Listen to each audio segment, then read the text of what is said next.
Ireland সিরিজে batting coach হিসেবে দারুণ দক্ষতার পরিচয় দিয়েই জাতীয় দলের আস্থা অর্জন করেছেন মোহাম্মদ আশরাফুল।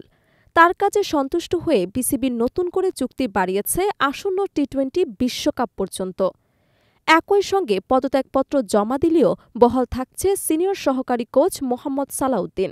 আয়ারল্যান্ডের বিপক্ষে শান্ত লিটনদের সাফল্য গুরুত্বপূর্ণ অবদান রেখেছিলেন ব্যাটিং কোচ আশরাফুল। দায়িত্ব পাওয়ার পর অল্প সময়ে ব্যাটারদের সঙ্গে তার কাজ, পরিকল্পনা এবং মনোভাব বোর্ডের কর্মকর্তাদের চোখে পড়ে। তাই তাকে দিয়ে আরও দীর্ঘমেয়াদী পরিকল্পনা সাজাতে আগ্রহী হয় বিসিবি। আয়ারল্যান্ড সিরিজকে পর্যবেক্ষণকাল হিসেবে বিবেচনা করা হলেও তার কাজ দেখে বোর্ডের সিদ্ধান্ত নেওয়া সহজ হয়ে যায়। ফলাফল হিসেবে আসন্ন টি-20 বিশ্বকাপ পর্যন্ত তার চুক্তি নবায়ন করা হয়েছে। অন্যদিকে দল থেকে সরে দাঁড়ানোর ইচ্ছা প্রকাশ করে সম্প্রতি পদত্যাগপত্র জমা দেন সিনিয়র সহকারী কোচ মোহাম্মদ সালাউদ্দিন। এশিয়া কাপে ব্যাটারদের ব্যর্থতা ঘিরে তাকে অনেক সমালোচনার মুখে পড়তে হয়, যা তার মানসিক চাপ বাড়ায়। কাজ উপভোগ করছে না বলে জানান তিনি। তবে বিসিবি তার অভিজ্ঞতা ও দীর্ঘদিনের অবদানকে গুরুত্ব দিয়েই পদত্যাগপত্র গ্রহণ করেনি। এদিকে বিসিবির ক্রিকেট পরিচালনা বিভাগের প্রধান নাজমুল আবেদিন ফাহিম জানান, সালাউদ্দিনকে নিয়ে কোনো অনিশ্চয়তা ছিল না। বোর্ড তার পদত্যাগ মেনে নেয়নি, ফলে তিনি আগের মতোই দলের সঙ্গে কাজ চালিয়ে যাবেন। একই সঙ্গে তিনি নিশ্চিত করেন যে ব্যাটিং কোচ হিসেবে আশরাফুলের দায়িত্ব বহাল থাকবে। বাংলাদেশ দলের ব্যাটিং দুরবস্থার পরিপ্রেক্ষিতে বিসিবি বছরের শুরুতেই নতুন পরিকল্পনা গ্রহণ করে।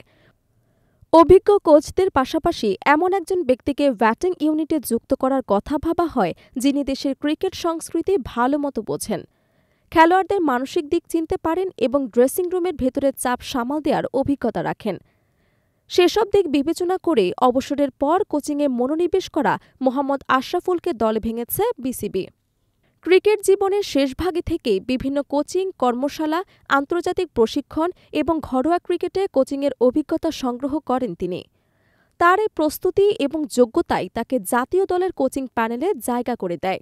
ব্যাটিং নিয়ে দীর্ঘ সময়ের ভোগান্তিতে থাকা বাংলাদেশ দলে নতুন প্রাণ সঞ্চার করার দায়িত্ব এখন তার কাঁধে। আশরাফুলের ভক্তদের প্রত্যাশা, কোচ হিসেবে তিনি খেলোয়াড়ি জীবনের মতোই দলকে সাফল্য এনে দিতে পারে।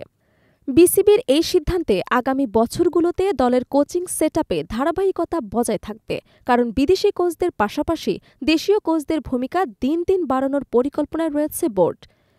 বর্তমানে দলের প্রধান coach Phil Simmons, pace bowling coach Shaun Tait, spin coach Mushtaq Ahmed এবং ফিল্ডিং কোচ জেমস পেমেন্ট নিয়মিতভাবে কাজ করছেন। তাদের সঙ্গে সালাউদ্দিন এবং আশরাফুলের সমন্বয় দলকে আরও সুসংগঠিত করার সুযোগ তৈরি করবে বলে মনে করা হচ্ছে।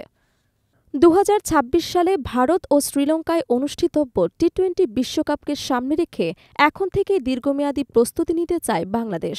ব্যাটিংয়ে স্থায়ী সমাধান ও দক্ষতা বৃদ্ধির লক্ষ্যে আশরাফুলের সঙ্গে ঘনিষ্ঠভাবে কাজ করবেন দলের বাকি কোচরা।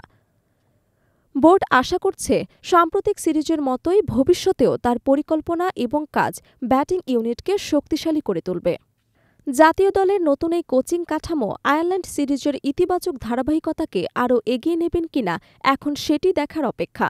তবে দল ও বোর্ড দুই পক্ষই বিশ্বাস করছে, আশরাফুল, সালাউদ্দিনের অভিজ্ঞতা এবং বিদেশি কোচদের সম্মিলিত কাজ ভবিষ্যতের বড় টুর্নামেন্টগুলোতে বাংলাদেশকে আরও আত্মবিশ্বাসী করবে।